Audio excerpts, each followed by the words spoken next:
everybody. Oh my god. I hope you guys are doing good. Okay. The good news is that my headache is gone. I still feel like I got hit by a fucking truck. I don't know what's going on.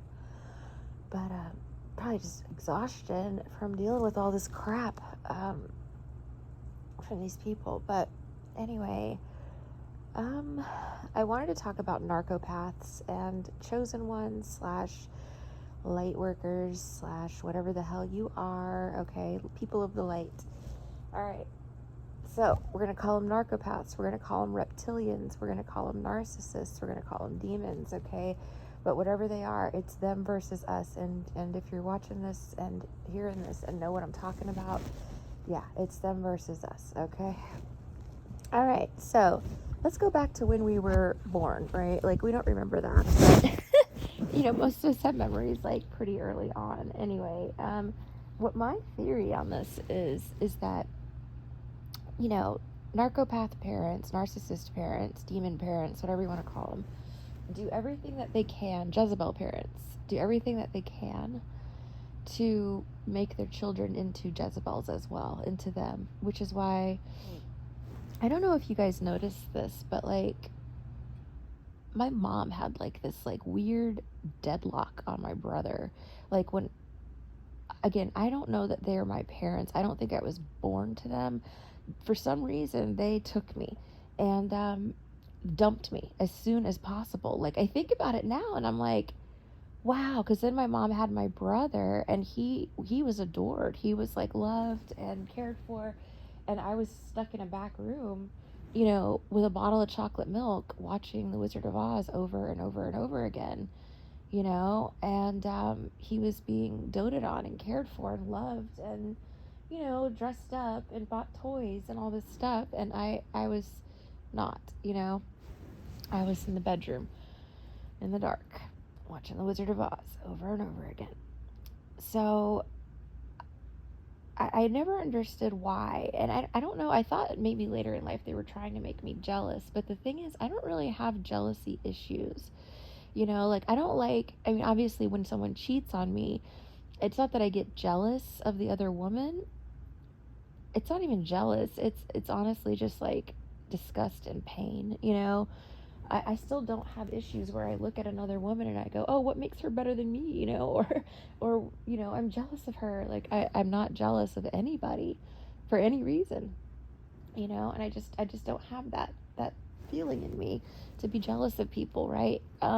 If my partner picks another woman or another man, then that's their free will decision, and I'm happy that they have the freedom to make that choice, and that's how I feel about it. I don't get jealous, but anyway, these narcopaths tried to do to you what they did to your siblings and your cousins and your mama and your daddy, okay, and all these people, right?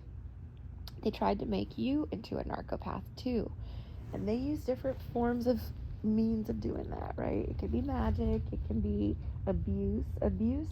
Sorry guys, I'm wiping my eyeballs here. Abuse is the number one form, and the abuse in and of itself is magic, right? They are doing magic on you when they're abusing you into submission. It's a form of spell work. Other words, they cast their words as a form of spell work. So, they're beating you down, hoping that you'll be a narcopath like them. And then they realize you're not convertible. And I feel like they consult, their higher level demons, their higher level demonic masters. Could be like organizations, secret societies, etc. about you, because you were not able to be converted to the narcopath, to the Jezebel, to the psycho, They were not able to attach entities to you like they did to everybody else in your family. And a lot of times we get passed around from, like, parents to grandparents to aunts and uncles and stuff like that. So everybody has a chance to try to inflict or impose this demon on you, right? And for those of us, those of you know who you are, it didn't happen, right? Nothing that they could do, no amount of abuse, no amount of torture, no amount of wordsmithing, no amount of magic worked. It just didn't work. And we didn't even do anything, guys, to do this, right? This was all God. God put us here, okay?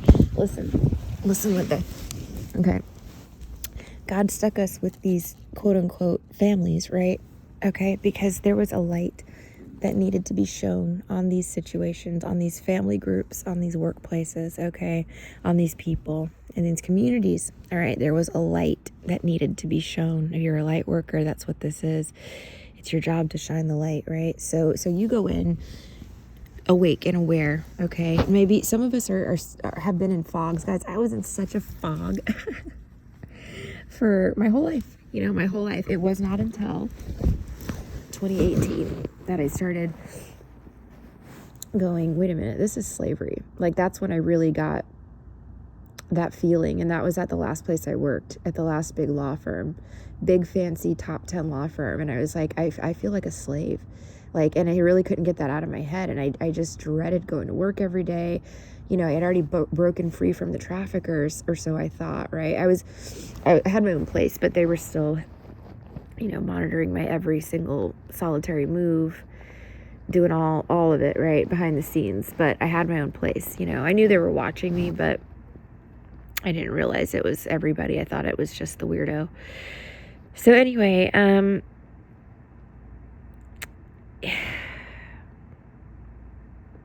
nothing worked, okay?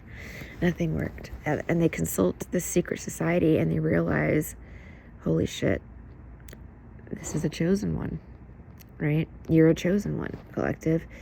This is the reason that you lived through all this. This is the reason you survived, because most of us have been through so much that we should be fucking 6 feet under, probably, in our youth, right? In our very early childhood, we should have been 6 feet under, because as soon as they realized you weren't converting, guess what they tried to do?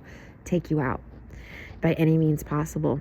They start with the magic, right? Magic's not working. If you're a kid, my family tried to do so many things to me. Somebody tried to throw me out of a fucking Ferris wheel once. Like, I have so many memories of abuse and torture and my mom trying to slit my throat and all this stuff, and it just didn't work, nothing worked, and they couldn't take us out, but they really wanted to, because they knew, the secret societies knew, the elders knew the dangers of having a being of light in the family, which is why they started the abuse campaigns. Once they realized they couldn't take you out, they started the heavy abuse.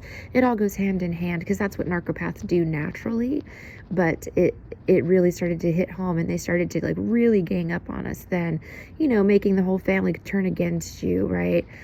Doing all this stuff, okay, to make you feel isolated, alone, make you beg for their love, their affection, make you crawl on your knees, just hoping for a morsel, an ounce, a crumb of kindness, from your own mother and father, from your own brother and sister, your own aunt and uncle, that's how it is, man. They did this shit on purpose to make you feel like you're a loser, like you're weird, you're crazy, you're isolated, They also put us in predicaments and positions where maybe they would pick an abusive person for you to date or marry, right? And then when you'd reach out to them for help because you're going through too much abuse, they would laugh at you and say you're being too sensitive, or you're crazy, it didn't actually happen, or they'd just turn their back on you and side with those people. And I could not figure out why. And this is why, guys,